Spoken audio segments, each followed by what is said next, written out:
एक गांव में करमवीर नाम का एक गरीब किसान रहा करता था। उसके 5 बच्चे थे, 5 ही बेटे थे। कुल मिलाकर वे 7 प्राणी थे, परंतु उसकी छोटी सी भूमि उन 7 प्राणियों का पेट नहीं भर पाती थी। किसान करमवीर दिन रात कठोर परिश्रम करता था और फिर जो कुछ उसे दूसरे छुटपुट कामों से प्राप्त होता उसे वे 7 प्राणी मिलकर खा लेते। लेकिन खाते समय यदि कोई भिखारी या अतिथि आ जाता तो वह और उनके बच्चे खुद भूखे रहकर अपना भोजन उनको दे देते। करमवीर अपनी कम आमदनी के कारण बहुत दुखी रहता था। एक दिन जब उसने नई फसल के लिए खेत जोते तो खेतों में सिंचाई का प्रबंध करने के लिए करमवीर बाल्टी लेकर नदी की ओर चल पड़ा। नदी के किनारे पहुंचकर उसने जैसी बाल्टी पानी में डाली, अचानक वह उसके हाथ से छूट गई। हाय मेरी बाल्टी! करमवीर ने बाल्टी को पकड़ने की काफी कोशिश की, लेकिन नदी काफी गहरी थी, इसलिए पलक झपकते ही वे उसमें डूब गई। यह देखकर करमवीर वहीं बैठकर फूट फूट कर रोने लगा। हाय, अब मैं अपने खेत की सिंचाई कैसे करूँगा? मेरे पास तो दूसरी बाल्टी भी नहीं है और ना ही नई बाल्टी खरीदने के लिए घर में पैसे हैं। तभी एक कुत्ता वहाँ आया।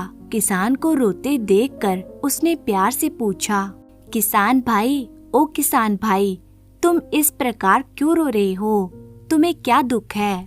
रोते रोते किसान ने सारी बात बता दी। कुत्ता बोला, मैं नदी से बाल्टी निकालने में तुम्हारी सहायता अवश्य करूँगा। किसान भाई, यहाँ से थोड़ी ही दूरी पर मेरा एक दोस्त कछुआ रहता है, तुम यहीं रुको, मैं अभी उसे लेकर आता हूँ। वे नदी में से तुम्हारी बाल्टी जरूर निकाल देगा। कुछ ही देर बाद जब कुत्ता वापस लौटा तो उसके पेट पर कछुआ सवार था। किसान के निकट पहुंचकर कुत्ता बोला, किसान भाई, मैं कछुए दोस्त को तो ले आया, लेकिन ये बहुत ही बीमार है। ये तुम्हारी बाल्टी तो निकाल लाएगा, परंतु इसके बदले तुम्हें इसे अपने घर में रखकर इसकी तब तक दवा दारू करनी पड़ेगी जब तक कि यह पूरी तरह से ठीक ना हो जाए। यह सुनकर किसान एक बार फिर चिंतित हो उठा। घर में पहले से 7 प्राणी हैं, उनका पेट ही मुश्किल से भर पाता हूँ, फिर भला इसे कहाँ से खिलाऊंगा और इसकी दवा दारू कैसे करूँगा? परंतु यदि मैं कुत्ते की बात नहीं मानता तो कछुआ मेरी बाल्टी भी नहीं निकालेगा। लेकिन बाल्टी तो मुझे निकलवानी ही होगी, वरना बिना सिंचाई के न फसल होगी और न ही भविष्य में मेरे परिवार को भोजन नसीब होगा। चलो, मैं अपने हिस्से के भोजन में से रोज थोड़ा सा इसे भी दे दिया करूँगा। इसके अलावा और कोई चारा भी तो नहीं है। सोचने विचारने के बाद किसान ने कछुए को अपने साथ रखने की हामी भर दी। तब कुत्ता कछुए से बोला, दोस्त, अब तुम किसान भाई की बाल्टी नदी से निकाल कर ला दो। अभी लो मित्र। कहकर कछुआ चुपचाप नदी में चला गया और किसान व कुत्ता दोनों तट पर बैठकर उसके वापस लौटने का इंतजार करने लगे। काफी देर के इंतजार के बाद जब कछुआ नदी से बाहर आया, किसान अपनी बाल्टी पाकर बड़ा खुश हुआ। बाल्टी में पानी भी भरा था। किसान बोला, धन्यवाद दोस्त, तुम्हारा यह उपकार मैं कभी नहीं भूलूंगा। फिर किसान जैसे कछुए को साथ लेकर खेत की ओर जाने को हुआ, उसकी दृष्टि बाल्टी में भरे पानी पर पड़ी और वे पूरी तरह चौंक उठा। अरे, यह क्या है? बाल्टी के तले में कोई चीज चमक रही है। करमवीर ने तुरंत पानी को जमीन पर उलट दिया। पानी के साथ भीतर रखे स्वर्ण सिक्के भी धरती पर गिरने लगे। अरे, ये तो सोने के सिक्के हैं। उन सोने के सिक्कों को देखकर कुत्ता और किसान अभी आश्चर्य में डूबे उसके विषय में सोच ही रहे थे कि तभी कछुआ बोल उठा, घबराओ नहीं किसान भाई, ये सिक्के मैं ही तुम्हारे लिए नदी से लाया हूँ। इस नदी में एक गुप्त स्थान है जहाँ पर ऐसे सोने के सिक्कों की भरमार है। मुझे मेरे दोस्त ने तुम्हारे बारे में सब कुछ बता दिया था। मैंने सोचा कि तुम्हें धन की बहुत आवश्यकता है, इसलिए मैं तुम्हारे लिए थोड़े से सिक्के ले आया हूँ। अब जब भी तुम्हें धन की आवश्यकता पड़े तो मुझे बताना। मैं तुम्हारे लिए नदी से सोने के सिक्के ले आया करूँगा। यह सुनकर किसान बड़ा खुश हुआ। इतने सारे सोने के सिक्के उसके निर्धनता को दूर करने के लिए काफी थे, इसलिए वह बोला, तुम दोनों ही आज से मेरे मित्र हुए और आज से ही तुम दोनों मेरे साथ मेरे घर में रहोगे। क्या सच? बिल्कुल सच। कुत्ता और कछुआ दोनों ही किसान की बात सुनकर बहुत खुश हुए। फिर किसान ने उन ढेर सारे सोने के सिक्कों को बाल्टी में भरा और कुत्ते व कछुए को साथ लेकर अपने घर की ओर चल पड़ा। चलते चलते सोच रहा था, बस अब जिंदगी आराम से कटेगी। मैं अपने नए दोस्तों को कभी कोई कष्ट नहीं होने दूंगा। इनकी वजह से ही आज मुझे इतना अपार धन प्राप्त हुआ है। घर पहुंचकर उसने सारी कहानी अपनी पत्नी को सुनाई और फिर सिक्के दिखाए। सिक्कों को देखकर उसकी पत्नी कहने लगी, आहा, इतने ढेर सारे सोने के सिक्के, भगवान ने हमारी सुन ली। अब हमें कभी भूखा नहीं सोना पड़ेगा। ठीक कहती हो भाग्यवान, लेकिन यह सब इन्हीं दोस्तों की सहायता से हुआ है।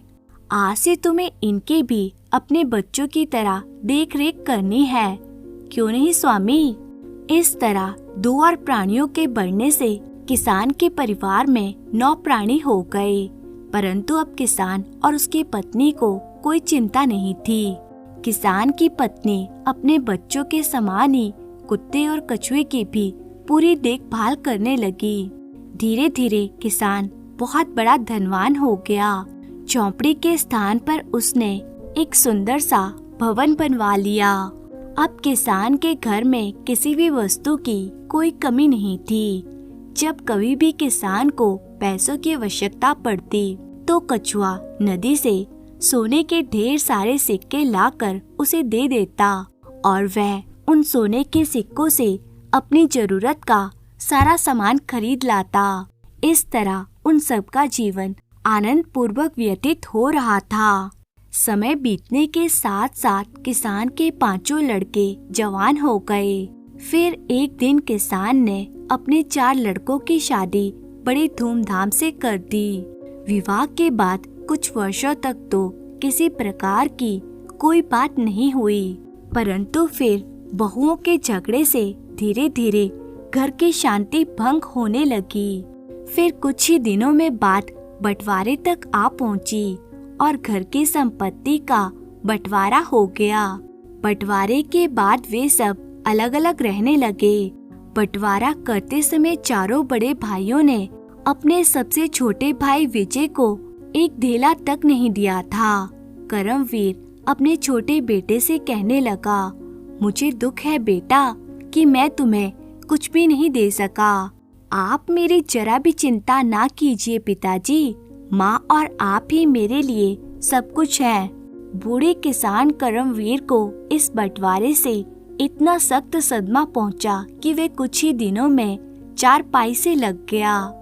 लेकिन लाख दवा दारू करने के बावजूद भी किसान ठीक नहीं हो सका और एक दिन सबको छोड़कर स्वर्ग सिधार गया। जब किसान के स्वर्ग सिधारे कुछ दिन बीत गए और कोई भी लड़का माँ की सुध लेने नहीं आया, तो सबसे छोटा भाई विजय अपनी बूढ़ी माँ, कुत्ते और कछुए को लेकर एक एक कर अपने चारों भाइयों के पास आश्रय के लिए गया, क्योंकि उसके पास कोई काम धंधा नहीं था। विजय अपने सबसे बड़े भाई से कहता है, भैया, बापू की मृत्यु के पश्चात अब हमारा कोई सहारा नहीं रहा। दया करके हम सबको भी अपने साथ रख लीजिए। अरे भाग निकम्मे, मैंने के यहाँ पशुशाला खोल रखी है, जो तुम्हारे साथ साथ तुम्हारे इन जानवरों को भी आसरा दूंगा। चारों भाइयों ने एक ही जवाब दिया, भागो यहाँ से। चले आए मुंह उठाए आसरा मांगने के लिए। हार कर विजय अपने पिता के मकान में लौट आया और अपनी बूढ़ी माँ, कुत्ते और कछुए के साथ बड़ी मुसीबत के दिन गुजारने लगा। वे जो कुछ भी कमाकर लाता उसी से सब रूखी सूखी खाकर पेट भरते। फिर एक दिन विजय सोचने लगा, मुझे रोजगार की तलाश में किसी दूसरे शहर में जाना चाहिए। मुझे इस गांव में कोई भी अच्छा धंधा नहीं मिल सकता क्योंकि मेरे चारों भाई मुझे अपना शत्रु समझते हैं। इसलिए वे मुझे कभी अपने से ऊंचा उठने का अवसर नहीं देंगे। विजय ने तुरंत अपनी बूढ़ी माँ को सारी बात बताकर शहर जाने की योजना बताई। उसकी माँ इस बात के लिए राजी हो गई। दूसरे दिन बूढ़ी माँ ने बहुत सुबह उठकर कुछ रोटियां बनाई और एक पोटली में बांधकर अपने बेटे को देते हुए बोली, बेटा, अपने साथ साथ अपने इन मददगारों का भी ध्यान रखना और रास्ते में भूख लगने पर तीनों मिलकर ये रोटियां खा लेना। ठीक है माँ, लेकिन हमारे पीछे तुम अपना ध्यान जरूर रखना। फिर विजय माँ के चरण स्पर्श कर कुत्ते और कछुए के साथ घर से निकल पड़ा। विजय चलता चलता गांव को पार कर गया, लेकिन फिर भी नहीं रुका। चलते चलते जब शाम हो गई तो विजय ने एक नदी के किनारे बैठकर रोटी की पोटली खोल दी। दोस्तों, आज की रात हम यहीं बिताएंगे। सुबह होते ही फिर आगे बढ़ेंगे। आओ अब खाना खा लें। तीनों ने मिल बांटकर रोटी खाई। फिर नदी का ठंडा पानी पीकर नदी के किनारे ही गहरी नींद सो गए। अगले दिन भोर होते ही तीनों उठे और चलते चलते एक शहर में पहुंच गए। लोग उन्हें आश्चर्य से देखकर कहने लगे, अजीब आदमी है, कछुआ और कुत्ते से दोस्ती, कोई मदारी मालूम पड़ता है और शायद यहाँ खेल दिखाने आया है। आओ देखें वे क्या खेल दिखाता है। लोगों की बातें सुनकर विजय को एक विचार सूझा और वे एक स्थान पर रुककर लोगों को कछुए और कुत्ते का तमाशा दिखाने लगा। लोगों ने खुश होकर उसे अपनी इच्छा अनुसार इनाम दिया। वाह भाई वाह, खूब खेल दिखाया तुमने। लो मेरी ओर से ये इनाम रखो। यह पैसे मेरी तरफ से भी रखो भाई। धन्यवाद हुजूर। इसी तरह कई दिनों तक विजय खेल तमाशा दिखा दिखा कर अपना और कुत्ते व कछुए का पेट भरने लगा। लेकिन एक दिन जब वह कछुए और कुत्ते का तमाशा दिखा रहा था तो पास ही से जोर जोर से ढोल पीटने की आवाज सुनाई देने लगी। विजय भी लोगों के साथ उस स्थान पर पहुंच गया जहां ढोल पीटा जा रहा था। वहां पर मुनादी की जा रही थी, सुनो भाइयों सुनो, सभी लोगों को सूचित किया जाता है कि महारानी शिवाली का रत्नों का हार स्नान करते समय नदी में गिर गया है। जो भी व्यक्ति उस रत्नों के हार को नदी से निकालकर महारानी को देगा, उसे मुंह मांगी वस्तु इनाम में दी जाएगी। जब मुनादी करने वाले आगे बढ़ गए तो भीड़ भी आपस में बातें करती हुई छटने लगी। असंभव, नील नदी बहुत गहरी है, उसमें गोता लगाकर कोई भी हार नहीं ला सकता।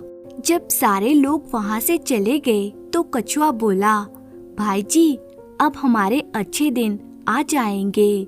वह कैसे? सुनो, मैं नदी से वे रत्नों का हार लाकर तुम्हें दूंगा। तुम वे हार महाराज को सौंपकर उनसे ढेर सारा धन मांग लेना। फिर हम सबके दिन बदलते देर नहीं लगेगी। परंतु इतनी बड़ी और गहरी नदी में से तुम वे हार कैसे ढूंढ कर लाओगे? यह तुम मुझ पे छोड़ दो। फिर तो आज रात ही जाकर ये काम पूरा कर लेना ठीक रहेगा। ठीक कहते हो दोस्त, देर करने से हो सकता है कोई और उसे निकाल कर ले जाए। उसके बाद वे अपने अस्थायी निवास स्थान की ओर चल पड़े। परंतु उन तीनों में से किसी को भी ये मालूम नहीं हो पाया कि एक अनजान व्यक्ति उनके बीच होने वाली सारी बातचीत सुन चुका है और उस आदमी का नाम था कलाकंद। अब वे आदमी विजय और उसके दोस्तों के पीछे हो लिया। शाम होते ही विजय कछुए और कुत्ते को साथ लेकर नील नदी के किनारे जा पहुंचा। कलाकंद अब भी उनके पीछे था। विजय बोला, अच्छा कछुआ भाई, तुम जाकर हार तलाश करो, हम यहीं बैठकर ईश्वर से तुम्हारी सफलता की प्रार्थना करते हैं। तुम चिंता ना करो दोस्त, मैं हार लेकर ही वापस लौटूंगा। फिर विजय और कुत्ता तो किनारे पर बैठ गए और कछुआ पानी में तैरता हुआ हार की तलाश करने लगा। तैरते तैरते अचानक कछुए ने पानी में डुबकी लगाई और नदी की गहराई में उतरता चला गया। नदी के तल में काफी देर तक खोजते रहने के बाद उसे वे रत्नों वाला हार मिल ही गया। जब कछुआ हार लेकर नदी से बाहर निकला तो उसके मुंह में दबे रत्न हार को देखकर विजय और कुत्ते के चेहरे खुशी से खिल उठे। कछुआ बोला, लो विजय भाई, इस हार को संभाल कर रख लो। विजय ने खुशी से वे हार संभाल कर रख लिया, लेकिन कलाकंद वे सब देख रहा था। उधर हार को वस्त्रों में छुपाने के बाद विजय कछुए और कुत्ते से बोला, रात बहुत हो चुकी है, इस समय वापस लौटना खतरे से खाली नहीं होगा। मेरे विचार से हमें ये रात यहीं काटनी चाहिए। भोर होते ही राजमहल चल पड़ेंगे। ठीक कहते हो, चलो उस पेड़ के नीचे जाकर सोते हैं। फिर तीनों पास के ही एक पेड़ के नीचे जाकर सो गए। जब कलाकंद ने महसूस किया कि सभी गहरी नींद सो चुके हैं, तो वे पेड़ के पीछे से निकला और चुपचाप विजय के निकट पहुंचकर उसके वस्त्रों को टटोलने लगा और जल्दी उसे हार मिल गया। परंतु अभी वह उठकर कुछ ही कदम आगे बढ़ा होगा कि कुत्ते की आंख खुल गई और उस आदमी को देखकर सोचने लगा, अरे कौन है वह? कोई गड़बड़ लगती है। कहीं ऐसा तो नहीं कि वह हार चुरा कर ले जा रहा हो। जरूर यही बात हो सकती है। और वे तुरंत उठकर कलाकंद के पीछे हो लिया।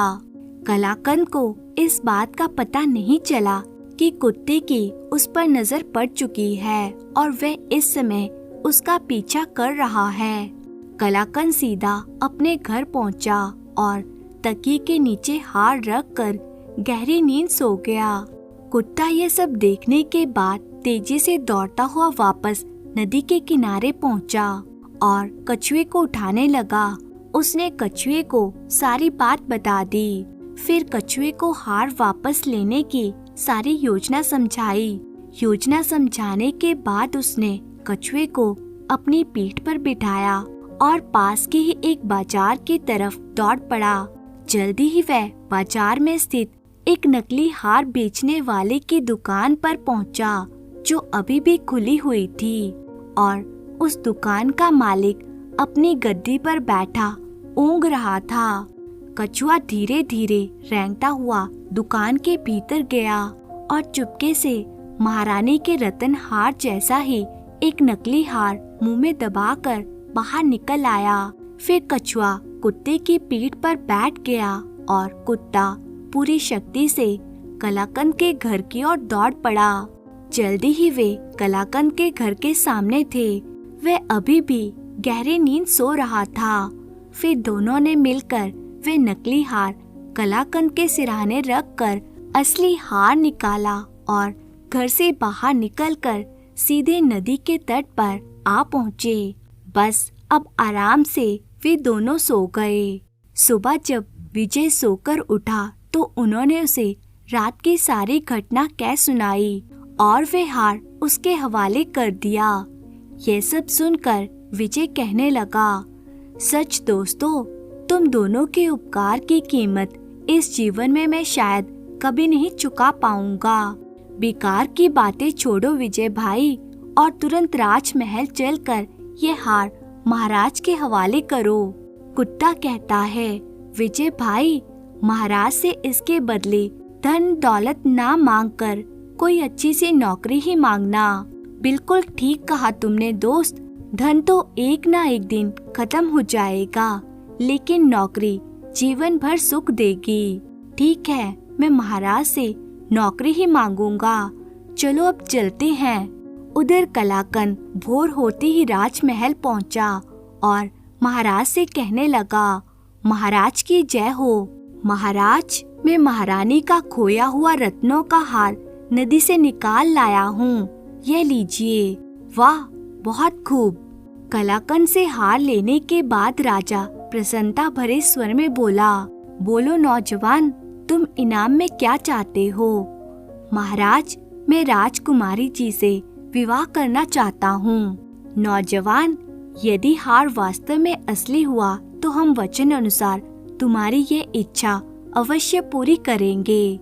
महाराज, तो पहले आप अपनी पूरी तसल्ली कर लीजिए। हार के नकली साबित होने पर मैं भी हर सजा भुगतने के लिए तैयार हूँ। राजा ने तुरंत अपने राज जौहरी को बुलाया। जौहरी जी, आप इस हार की जांच कीजिए। जो आज्ञा महाराज। हार की जांच करने के साथ ही जौहरी आश्चर्य से चीख उठा, महाराज, यह तो नकली हार है, इसके सारे रत्न नकली हैं। दूसरे पल राजा क्रोध से चीख उठा, यानी यह धूर्त हमें नकली हार देकर ठगने आया था।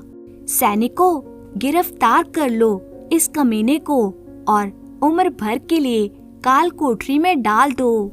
नहीं महाराज।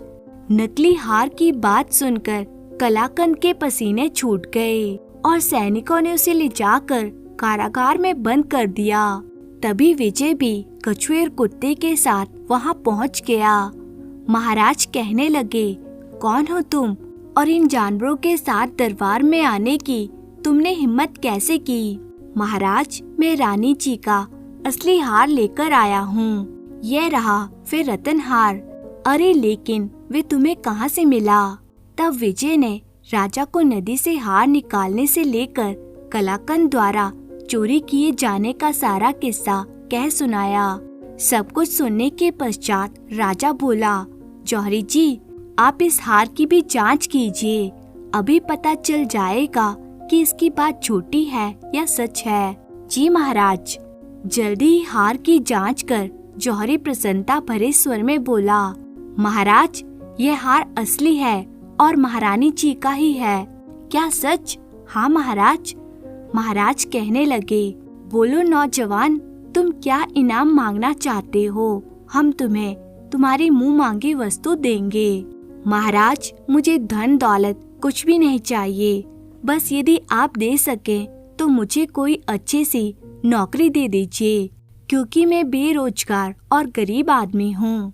विजय की बात सुनकर राजा एकदम खुश हो उठा और कहने लगा, बहुत खूब नौजवान, तुम हमें एक भले इंसान लगे, इसलिए हम तुम्हें आज ही से अपनी सेना का सिपह सलार बनाते हैं। यही नहीं बेटे, बल्कि हम अपनी बेटी चंद्रकला का विवाह भी तुम्हारे साथ करने की घोषणा करते हैं। क्या? ये आप क्या कह रहे हैं महाराज?